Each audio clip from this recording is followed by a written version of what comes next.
हाय दोस्तों, जय हिंद। मैं उपेंद्र सर आप सबों को अपने YouTube channel the success track में वेलकम करता हूं। और आज के इस सेशन में हम लोग सीखने वाले हैं कैलकुलेशन। और कैलकुलेशन जो होगा रिलेटेड टू परसेंटेज होगा। रिलेटेड टू परसेंटेज यानी कि प्रतिशत से संबंधित, प्रतिशत से संबंधित। आगे बढ़ने से पहले मैं आपसे विनम्र निवेदन कर दूं कि अगर जो कोई हमारे नए दर्शक हैं वो कृपा करके हमारे इस चैनल को सब्सक्राइब कर दें और बेल आइकन को प्रेस कर दें ताकि आने वाले हमारे हर वीडियो की नोटिफिकेशन आप तक पहुंचता रहे। तो चलिए, सबसे पहले प्रतिशत में आने वाले क्या क्या कठिनाई होता है उसे हम लोग देखते हैं। जैसे किसी भी आप जैसे समझिए इस चीज़ को कि अगर आप अपने घर से 300 रुपये लेकर निकलते हैं, 300 रुपीज़, तो ये 300 रुपीज़ जो है परसेंट में वो आपके लिए क्या है, 100% है। आप 300 रुपये लेकर के घर से मार्केट गए और मार्केट में जाने के बाद आपने इसमें से 150 रुपीज़ को खर्च कर दिया। तो 150 रुपीज़ को खर्च कर दिया, इसका मतलब है कि 300 रुपये आपने अपने साथ मार्केट ले गया था और उसमें से 150 रुपये आपने क्या किया, खर्च कर दिया। दैट मीन्स कि आधा खर्च कर दिया, अर्थात कि 100% आपके पास था, 50% आपने खर्च कर दिया। तो आपके पास बचा कितना, तो आपके पास शेष 50% ही बचेंगे जो कि 150 के बराबर हो जाएगा। तो सामान्यतः ये देखा जाता है कि जो भी वस्तु को जितने भी संख्या या आप रुपयों की संख्या हो, रुपयों में काउंटिंग करना चाहें या किसी वस्तु में काउंटिंग करना चाहें, तो उसमें ये देखा जाता है कि आपके पास जो भी पहले राशि होती है वो 100% के बराबर होता है। लेकिन जैसे ही आपने इसमें से 150 रुपये खर्च कर दिए तो इसका मतलब है कि 50% आपका खर्च हो गया और शेष आपके पास बचा कितना, यानी कि रेस्ट कितना रहा, तो 150 रुपये रहा, जो कि 50% के इक्विवेलेंट है। तो यहाँ हम लोग सीखेंगे सबसे पहले कि किसी भी नंबर का किस प्रकार से सबसे पहले 10% फाइंड किया जाए। आप सोचेंगे कि आज के बाद जो है कैलकुलेशन आपका ये कितना आसान होने वाला है। जैसे समझें 10% के बारे में। एक एग्जांपल मैं ए नंबर में लेता हूँ, ध्यान से देखेंगे। अगर आपके पास 500 रुपीज़ है, आपसे कोई कह दे कि भाई 500 का 10% क्या होगा, तो मेरे भाई सीधा आपको एक जीरो हटा देना है। यही आपका क्या हो गया, आंसर हो गया। बी नंबर में जैसे 600 रुपये ले ले, 600 है ना, और कहा जाए कि व्हाट इज द 10% ऑफ 600, तो 600 का अगर 10% फाइंड करना है तो एक जीरो हटा दें, 60 आपका आंसर हो जाएगा। इसी तरीके से अगर कहा जाए कि 7000 है और इस 7000 का 10% क्या है, तो सीधा एक जीरो हटाइए, आपका 10% का वैल्यू हो गया। 10% का मतलब ये है कि 10वां भाग, यानी जितने भी आपके पास पैसे हैं उसका 10वां हिस्सा करो, अर्थात कि 10 से आप डिवाइड करो, तो वो हो जाएगा 10% का वैल्यू। क्लियर है? चलिए अब यहां ध्यान देंगे डी नंबर में। अगर मान लीजिए आपके पास 7320 रुपीज़ है और आपसे पूछा जाए कि बताओ 10% इसका क्या होगा, तो जैसे ही 10% पूछा जाएगा जीरो हटा देंगे, 732 आपके इस प्रश्न के उत्तर हो जाएंगे। लेकिन अब आगे की ओर चलते हैं कि जिसके लास्ट में ये 00 था उसको तो काटना बड़ा ही आसान हो गया। लेकिन कल को मान लिया जाए कि क्वेश्चन इस तरीके से दिया रहे, तब आप इसको कैसे सॉल्व करेंगे। जैसे मान लिया जाए ये दे दिया जाए, ध्यान से देखेंगे 10% यहां भी फाइंड करना है, पर यहाँ इस प्रकार से नंबर दिए गए हैं जहाँ की जीरो है ही नहीं।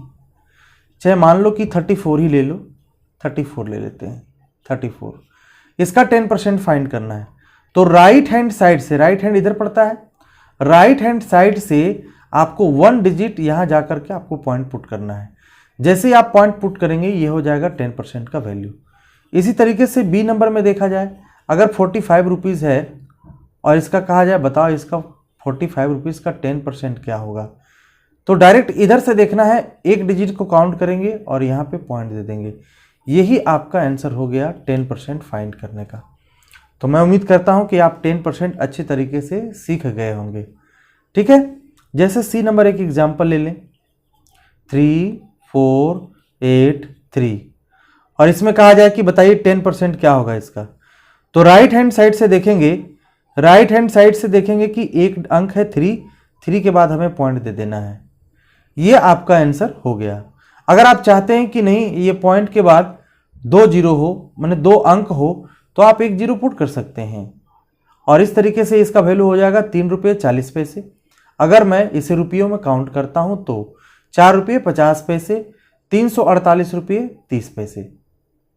तो एक बार फिर से मैं पुनः रिपीट कर दूं कि किसी भी नंबर का 10% निकालने के लिए अगर किसी नंबर के लास्ट में 0 0 0 0 हो तो एक एक जीरो को आप कैंसिल कर दीजिए, आपको 10% का वैल्यू मिल जाएगा। लेकिन अगर 0 ना हो तो उस अवस्था में हमें क्या करना है, जैसे यहाँ 34 था तो एक एक अंक के बाद हमें क्या करना है, इसको पॉइंट बिठा देना है, यही हमारा आंसर हो जाएगा। तो मैं उम्मीद करता हूं कि आप इसे समझ पाए होंगे। चलिए अब इसके आगे देखते हैं कि इसका इस 10% का इस्तेमाल कैसे होगा। अब आइए देखते हैं 10% का इस्तेमाल। जैसे ये क्वेश्चन है, अगर 10% आपको आता है, 10% फाइंड करना आपको अगर आ गया, ध्यान से समझेंगे, तो अगर कहा जाए कि 320 रुपीज़ है और इसमें 2 चीज़ें पूछा जाए, एक तो पूछा जाए कि 10% क्या है, पहला सवाल। दूसरा सवाल आपसे पूछा जाए कि 20% क्या है, 20% क्या है। सी नंबर में पूछा जाए कि 30% क्या है। अगर इस तरीके से सवाल आपसे पूछ दिया जाए तो डायरेक्ट आप यहां लिखेंगे 320 और 10% फाइंड करना है, इसलिए एक जीरो हटा दिए, यानी 32 रुपीज़ जिसका क्या हो गया, आंसर हो गया। अगर ये सारा डाटा अगर रुपयों में है तो 320 रुपये का 10% 32 रुपया हो गया। अगर आपसे कहा गया कि 320 रुपये का 20% फाइंड कीजिए, तो मेरे प्यारे भाई आपको पता है कि जब 10% कितना है, 32 रुपया है, तो 20% निकालने के लिए 10 का ही कितना गुना है ये चेक करो। तो 10 का ये 2 गुना है, सीधा दिमाग में लगाना है कि 10 का दुगुना ही 20 होता है। तो यहां भी 32 का दुगुना क्या हो जाना चाहिए, 64 हो जाना चाहिए। अर्थात आप कह सकते हैं कि 320 रुपये का 20% कितना हो गया, 64। ये 64 और 64 लाए कैसे, तो जो 32 दिया हुआ था पहले उसी को हमने क्या किया, डबल कर दिया। आखिर डबल क्यों कर रहे हैं, तो भाई 10 को कितना बार पढ़ेंगे कि 20 आएगा, तो 10 को 2 बार पढ़ेंगे तो 20 आएगा। इसी तरीके से 32 को भी हमें कितना बार पढ़ जाना है, 2 बार पढ़ जाना है। 32 को भी कितना बार पढ़ेंगे, 2 बार, तो 32 दूना कितना हो गया, 64 हो गया। आइए सी नंबर में देखिए, आपको तुरंत समझ में आ जाएगा। अगर 30% फाइंड करना है और हम सब जानते हैं कि 320 का 10% कितना होता है, 32, लेकिन 10 का कितना गुना 30 होता है, तो 3 गुना होता है। तो इस 32 को 3 से मल्टीप्लाई करेंगे तो 2 3 जा कितना हो जाएगा, 6, 3 3 जा हो जाएगा 9, अर्थात 96 रुपये जिसका आंसर हो गया। तो आपको समझ में आ गया होगा कि किस तरीके से ये सॉल्व हुआ है। ठीक है, और मैं एग्जांपल लेता हूं, जैसे डी में एक एग्जांपल ले लिए। कल को आपको पूछ दिया कि भाई यहाँ 10% है, 20% है, 30% है। कल को अगर आपको 50% पूछ देगा तो आप क्या करेंगे, तब तो परेशान हो जाएंगे। भाई परेशान होने की जरा सा भी कोई ज़रूरत नहीं है। परेशानी को दूर करने के लिए तो ये वीडियो मैं बना रहा हूं, वरना इतने छोटे छोटे चीज़ों को सिखाने की क्या ज़रूरत थी। कोई भला टीचर अगर देख ले तो कहे क्या सर ये सब सिखा रहे हैं। अरे भाई जब ये चीज़ें आप नहीं जानोगे ना तो यही आपके लिए बोझ बन जाएगा।